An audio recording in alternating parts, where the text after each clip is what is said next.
Mikin. Dobrodošli u prestonicu kupusa, odnosno Šumadiju. Hvala. Gdje se sve dimi od lonaca. Ste vi probali kupus?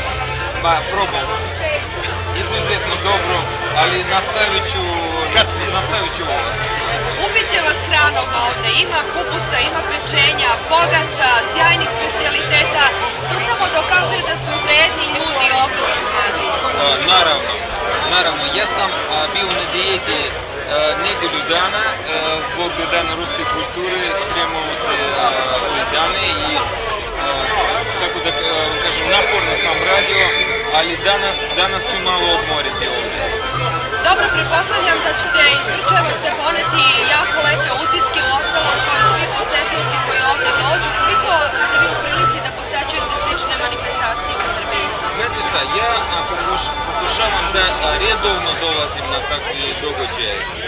To je za mene pravo zadovoljstvo. Mogu da vam kažem, to je čudno za mene kako Srbi znaju da napravi praznik.